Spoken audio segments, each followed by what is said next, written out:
नमस्कार, आप देख रहे हैं न्यूज 18 बिहार झारखंड और मैं हूं आपके साथ लक्ष्मी। नीट पेपर लीक पर राहुल गांधी का केंद्र सरकार पर हमला। पेपर लीक का मुद्दा संसद में उठाने की बात राहुल गांधी ने की है। पेपर लीक मामले की जांच होनी चाहिए, इनका यह भी कहना है।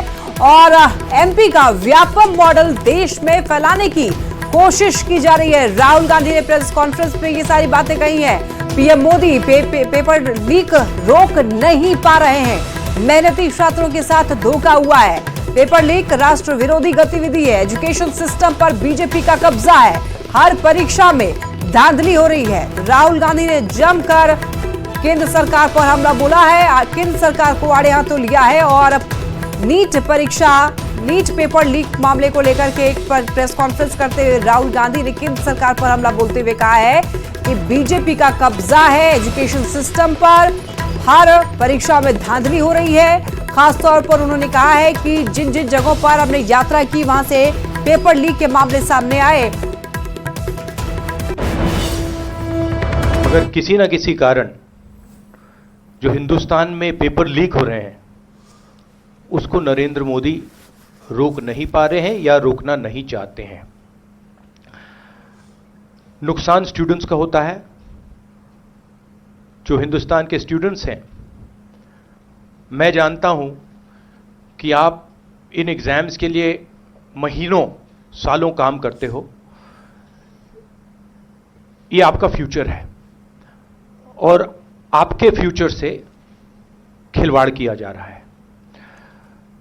मध्य प्रदेश में व्यापम हुआ और अब उस व्यापम को नरेंद्र मोदी जी और उनकी सरकार पूरे देश में फैलाने का काम कर रही है। और ये एक एंटी नेशनल एक्टिविटी है क्योंकि ये देश का भविष्य है और इससे हिंदुस्तान के युवाओं को, स्टूडेंट्स को जबरदस्त चोट पड़ती है।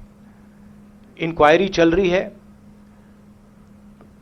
एक को आपने कैंसिल कर दिया है, अब पता नहीं दूसरे को कैंसिल किया जाएगा या नहीं किया जाएगा, बट कोई ना कोई तो इसके लिए जिम्मेदार है और उनको एकदम पकड़ा जाना चाहिए और उन पे एक्शन लिया जाना चाहिए। नीट पेपर लीक मामले में अब सियासत शुरू हो गई है। बिहार के डिप्टी सीएम विजय सिन्हा ने प्रेस कॉन्फ्रेंस कर नेता प्रतिपक्ष तेजस्वी यादव को कटघरे में कर दिया है और नीट पेपर लीक मामले के मुख्य आरोपी सिकंदर यादवेंदु से तेजस्वी के पीएस की नजदीकों को लेकर सवाल पूछ डाले। अब पूरे मामले में आरजेडी भी हमलावर हो गई है। रिपोर्ट देखिए।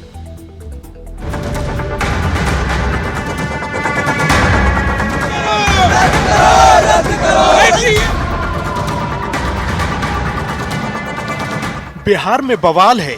नीट पेपर लीक पर घमासान है। मामला बेशक बच्चों के भविष्य से जुड़ा है, लेकिन सियासत अपने चरम पर पहुंच गई है। एक और नीट पेपर लीक के आरोपियों ने बड़े बड़े कबूलनामे कर सबको हैरत में डाल दिया है, तो वहीं एनडीए ने समय गवाए बगैर मौका लपक लिया। मामले में एक और सुप्रीम कोर्ट में सुनवाई चल रही थी, तो दूसरी ओर बिहार के डिप्टी सीएम विजय सिन्हा ने पटना में प्रेस कॉन्फ्रेंस कर नेता प्रतिपक्ष तेजस्वी यादव पर आरोपों की झड़ी लगा दी। पेपर लीक मामले के मुख्य आरोपी सिकंदर यादवेंदु को तेजस्वी का करीबी बताकर सवाल पूछा, ये रिश्ता क्या कहलाता है? कि एनएचआई के गेस्ट हाउस में जो लोग ठहरे थे वो कौन थे, किसके आदेश पर ठहरने का उन्हें अवसर मिला था। गेस्ट हाउस में सिकंदर कुमार यादवेंदु के लिए कमरे की बुकिंग कराने के लिए फोन आया था। इधर बीजेपी ने सिकंदर यादवेंदु को तेजस्वी यादव का करीबी बताते हुए मामले को सियासी चटकारा दिया, तो उधर आरजेडी भी हमलावर हो उठी और सवालों की झड़ी लगाते हुए बीजेपी पर सियासत चमकाने के आरोप मढ़ दिए। सुन लीजिए, ये अनफिट लोग हैं। सरकार नाम की कोई चीज नहीं है बिहार में, समझ गए? ऐसे लोग अगर इस प्रकार की चीज बोले, यादव, कुशवाहा, मुसलमान, पिछड़ा, अत्यंत पिछड़ा, सरकार में रहने लायक? संविधान की शपथ लेते हो। मान लीजिए सपोज दैट कि पत्रकार को कहीं हम ठहरा दिया, अब पत्रकार ने गलती कर दी, तो सजा पत्रकार को होगा कि जिनसे आप प्रेज करके आप ठहरे उसकी तो होगी नहीं, लेकिन वो ठहरने वो भी कोई साक्ष्य नहीं है। तो ये डिप्टी सीएम ने प्रत्यक्ष तौर पर, चूंकि भाजपा शासित जहां जहां राज्य है, चाहे हरियाणा हो, गुजरात हो, बिहार, वहीं क्वेश्चन लीक हुआ है। मेन कल्प्रिट को पकड़िए ना। जो लोग जांच एजेंसियों के सामने अपनी बातें रखे हैं जाकर के, उसमें कुछ है क्या? नीट पेपर लीक का यह मामला देश के नौनिहालों के भविष्य से जुड़ा है, लेकिन सियासत अपना नफा नुकसान देख रही है। आरोपी कितने हैं, पेपर लीक के तार कहां तक जुड़े हैं, तेजस्वी की पूरे कांड में क्या संलिप्तता है, बीजेपी के आरोपों में कितना दम है, सवाल बहुत सारे हैं और सियासत अपने शबाब पर है। न्यूज 18 के लिए पटना से शैलेंद्र और विनीता मिश्रा की रिपोर्ट।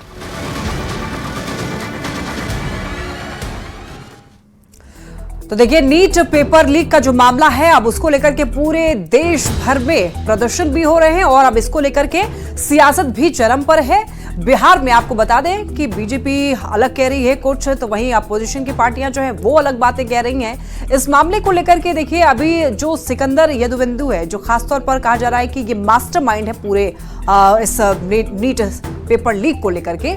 अब इसको लेकर के देखना होगा कि कब तक जांच की जाती है और गिरफ्तारी होती है, बाकी लोगों पर कब तक शिकंजा कसा जाता है। देखिए, ये तस्वीर आप देखिए, सिकंदर और तेजस्वी के बीच का रिश्ता क्या है, इस तस्वीर से आप देख सकते हैं। यहां पर देखिए, तेजस्वी यादव दिख रहे हैं मास्क लगाए हुए और ठीक पीछे आप देख पा रहे होंगे एक इंसान को। देखिए, सर्किल से आपको दिखा रहे हैं, जरा फोकस किया जा रहा है इस चेहरे को, आप ध्यान से देखिए।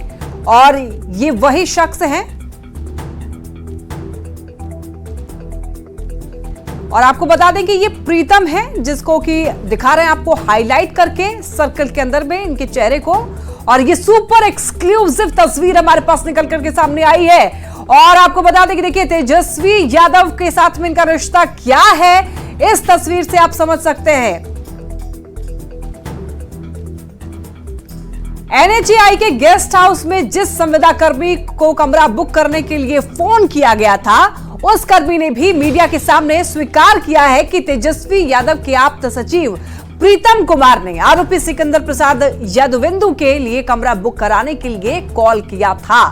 और आपको बता दें कि तेजस्वी यादव पर अब जो है कहा जा सकता है कि अब उनको भी शक के घेरे में लोग ले रहे हैं, क्योंकि एक तस्वीर भी अब वायरल हो रही है तेजस्वी यादव का और प्रीतम के साथ में तेजस्वी यादव खड़े हुए दिखाई दे रहे हैं।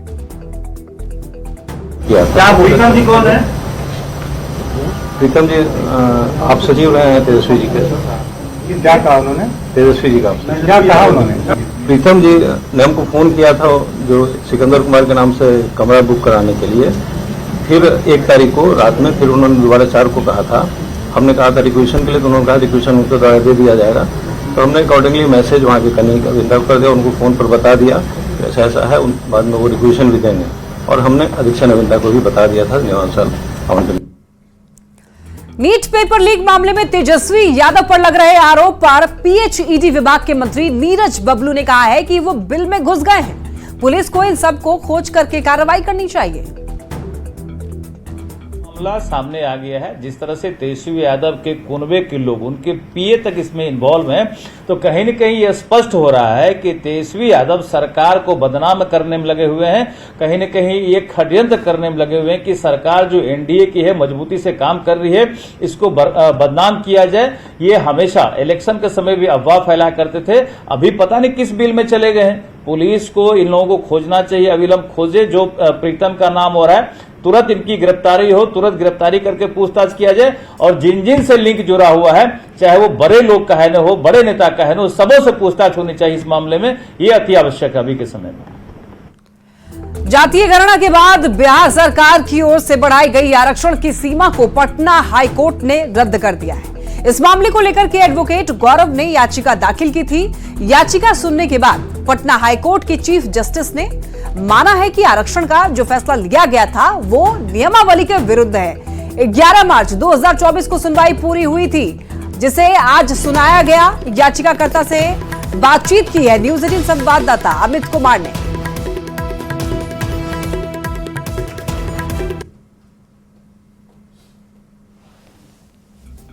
जातीय जनगणना के बाद आरक्षण की सीमा राज्य सरकार ने बढ़ाई और उस मामले को लेकर के पटना हाईकोर्ट में एक पिटीशन दायर हुआ, जिसपे आज हाईकोर्ट ने महत्वपूर्ण फैसला सुनाया है।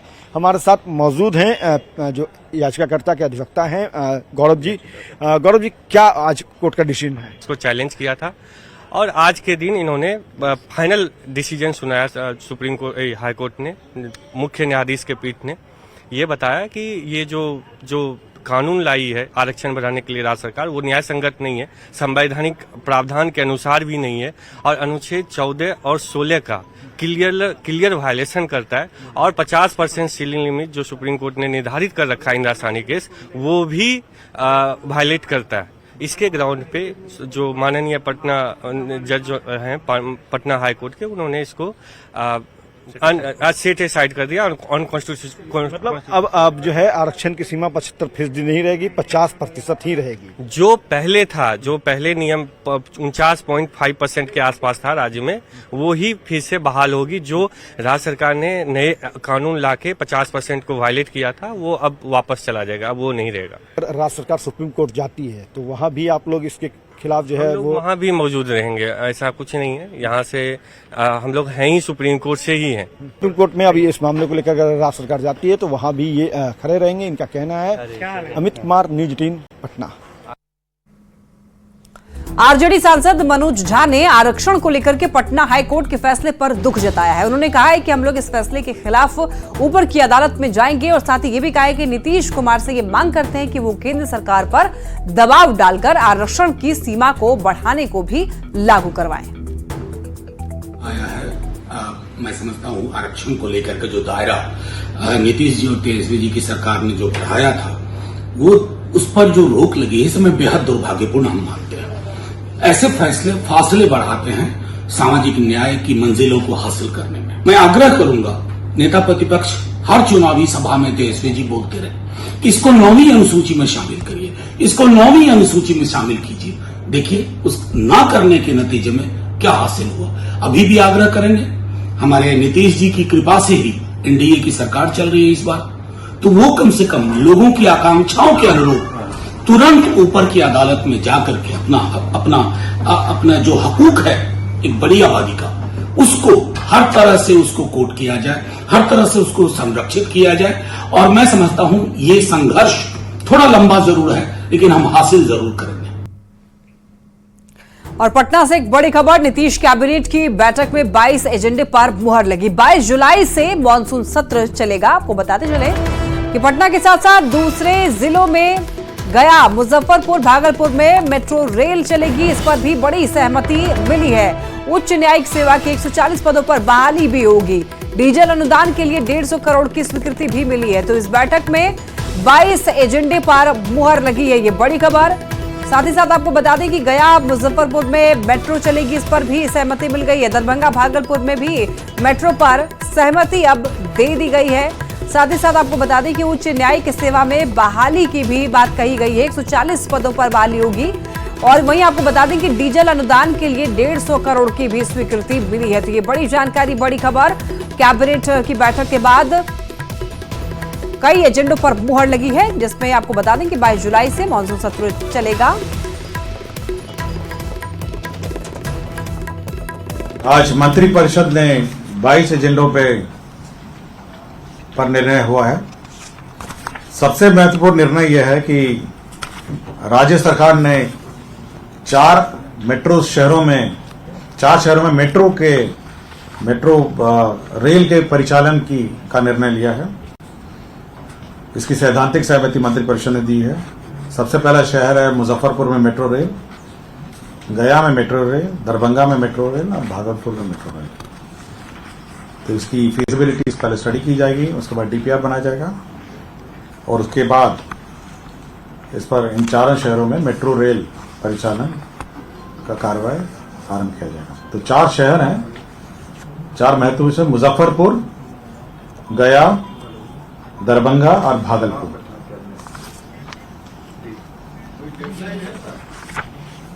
अभी सैद्धांतिक सहमति दी है, इसके बाद इसका फीजिबिलिटी स्टडी किया जाएगा, शहरों का मैप और ये सब है। और उसके बाद इन 4 शहर की फीजिबिलिटी के बाद फिर डीपीआर बनाया जाएगा, फिर कार्रवाई करेंगे। और इन शहरों में मेट्रो की जो राशि है उसमें सामान्यतः 20% होता है केंद्र का, 20% होता है राज्य सरकार का और 60% जो फाइनेंशियल इंस्टीट्यूशन है उनका होता है। तो ये शेयरिंग पैटर्न भी रहता है इन शहरों में 20-20-60, तो यही व्यवस्था रहती है। और इन 4 शहर है, मुजफ्फरपुर, गया, दरभंगा, बलौर। दूसरा ये खेल, आपको याद होगा, खेल विभाग सरकार ने नया बनाया था और ये उद्देश्य था कि राज्य में खेल को प्रोत्साहन मिले और राज्य में जो खेल है उस पर, जो खेल है उस पर विशेष ध्यान दिया जाए। और माननीय मुख्यमंत्री जी की पहले भी घोषणा थी कि प्रत्येक पंचायत में खेल का मैदान हो। आपको याद होगा कि समाधान यात्रा में जब गए थे तो यह घोषणा उस समाधान यात्रा के क्रम में किया गया था। अब यह निर्णय लिया गया है कि हर पंचायत में खेल क्लब का गठन होगा, स्पोर्ट्स क्लब का, हर पंचायत में, और उसमें खेल की गतिविधियां होंगी और राज्य सरकार समय समय पर इन खेल क्लबों को फाइनेंशियल असिस्टेंस भी देगी। केंद्रीय राज्य मंत्री नित्यानंद राय का पटना में जोरदार स्वागत किया गया और इस दौरान केंद्रीय मंत्री ने कहा कि लोग 2025 के चुनाव में परिवारवादी और भ्रष्टाचारी नेता तेजस्वी यादव को समाप्त कर देंगे। 2025 के चुनाव में महागठबंधन को 0 पर जनता आउट करेगी। साथ ही ये भी कहा कि बिहार में मुख्यमंत्री नीतीश कुमार और पीएम मोदी के नेतृत्व में विकास की धारा बह रही है। यह परिवारवादी और भ्रष्टाचारी नेता तेजस्वी यादव को समाप्त कर देंगे, समाप्त कर देंगे। 2025 के चुनाव में महागठबंधन को 0 पर आउट करेंगे।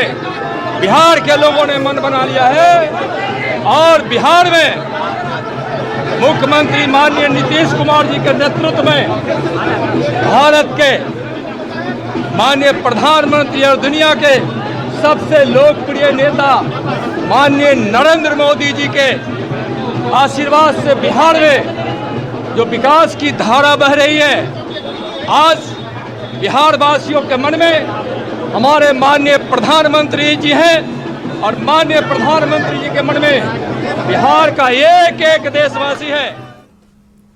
लोकसभा चुनाव में हुई हार की आरजेडी समीक्षा कर रहा है और ये समीक्षा बैठक तेजस्वी यादव के सरकारी आवास पर बुलाई गई।